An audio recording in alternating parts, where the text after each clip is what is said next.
o programa Cultura Viva, ele tem que aprofundar essa transferência, assumir responsabilidades desses novos atores sociais no campo da cultura, fazê-los assumir a responsabilidade, conduzir as ações, dirigir politicamente. Se ele conseguir fazer com que isso seja transferida, e ainda que a política de Estado tenha principalmente a influência desses novos atores na sua condução, ele terá sido um grande sucesso. A nós pesquisadores, académicos, que nos recusamos a ficar dentro dos muros da universidade, mas nos propomos a trabalhar a investigação, a pesquisa, o estudo, como uma forma de trazer conceitos para uma praxis renovada. Para nós, é muito importante estar sempre com espírito alerta, espírito crítico, autocrítico, sempre prestando muita atenção em se encantar, mas sempre questionar se estamos indo no caminho certo. Foi isso que eu vim fazer aqui, alertar algumas coisas que talvez eu não tenha razão, mas alertar, por exemplo, que os pontos de cultura não podem se transformar em uma casta no campo da cultura popular. Têm que transferir conhecimento, têm que transferir esses recursos de poder que adquiriram para os outros que não estão debaixo, amparados pelo programa Cultura Viva. Né? Que não podem, apesar de terem agora, sabem como fazer uma série de coisas que antes nem imaginavam, como, por exemplo, produzir seus próprios vídeos, divulgá-los, etc., não podem se apropriar disso com exclusividade, como uma propriedade privada. Têm que transferir, encontrar o novo. A expectativa é essa, basicamente disso, estando no Estado, né? Basicamente é de mediação. Então o caminho da lei vai ser esse. A ação legítima institucional, que é do Ministério da Casa Civil, que já está lá, e a da sociedade. E eu acredito muito nesse programa, acredito muito nas pessoas que fazem esse programa, inclusive que somos nós os gestores dos pontos de cultura. E acho que hoje a gente caminha, não é, para consolidá-lo mesmo, de fato, como política de Estado.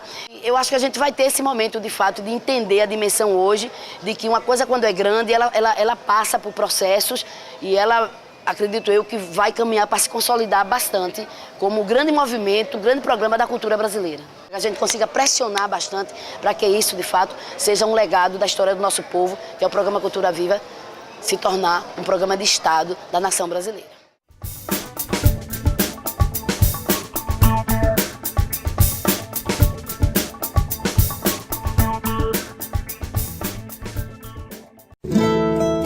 O Programa Cultura Viva, projeto do Ministério da Cultura, tem o intuito de promover e valorizar a diversidade cultural brasileira, propondo que a cultura não seja vista somente no sentido único das linguagens artístico-culturais, e sim como o principal instrumento para a promoção da cidadania e educação. A principal ação do programa é o projeto Pontos de Cultura, criado em 2004. Através dele, organizações que já desenvolviam algum tipo de trabalho cultural com a comunidade passam a receber recursos para que possam dar continuidade às suas atividades. O programa também agrega ações na área de cultura digital, Agente Cultura Viva, Griot e Escola Viva. Após 6 anos de seu início, a luta hoje é para que o programa Cultura Viva se torne uma política de Estado, assegurando assim a continuidade dos trabalhos até hoje desenvolvidos por todo o Brasil.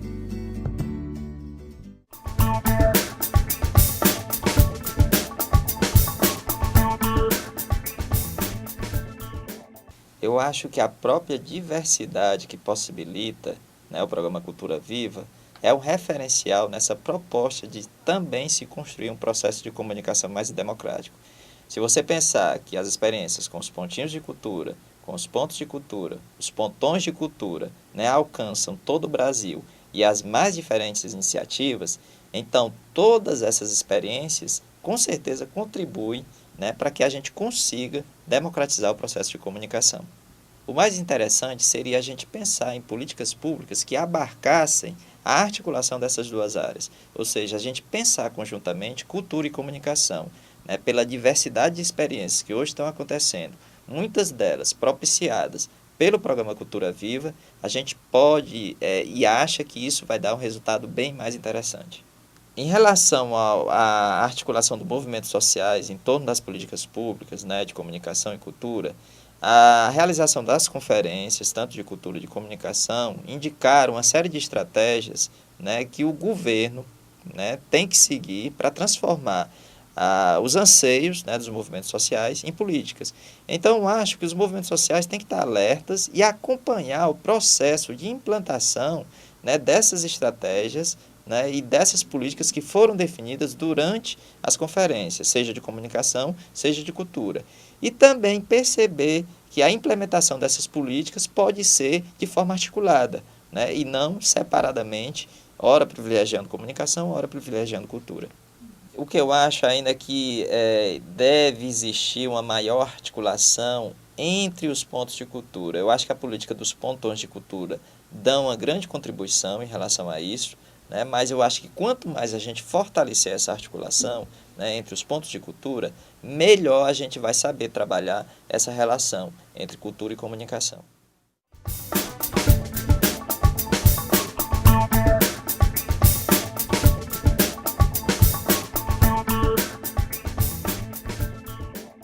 Minha família era bem pobre, meu avô era um confeiteiro, imigrante italiano, e ele, por trabalhar em padaria, ele teve um câncer e morreu.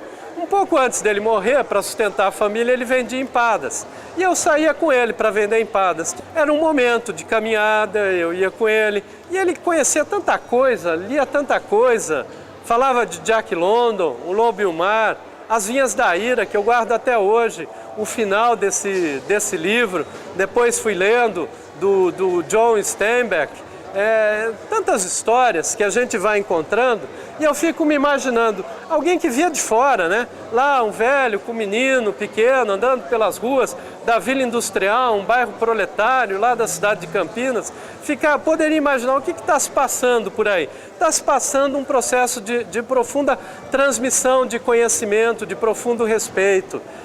Então, para chegar no ponto de cultura, e se a gente vê a essência, o que é ponto de cultura é isso, é acreditar no povo, é respeitar o povo, é tentar fazer uma forma de governar que tem um novo tipo. Que tipo é esse? A gente sair do paradigma do controle e da imposição, porque as políticas públicas, elas têm o foco na vulnerabilidade e na carência das pessoas. O ponto de cultura é o oposto, 180 graus.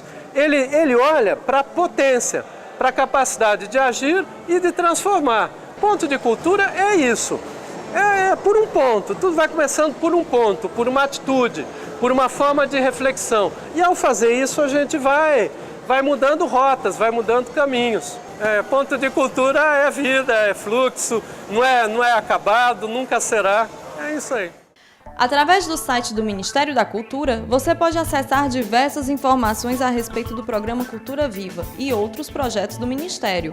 Acesse www.cultura.gov.br.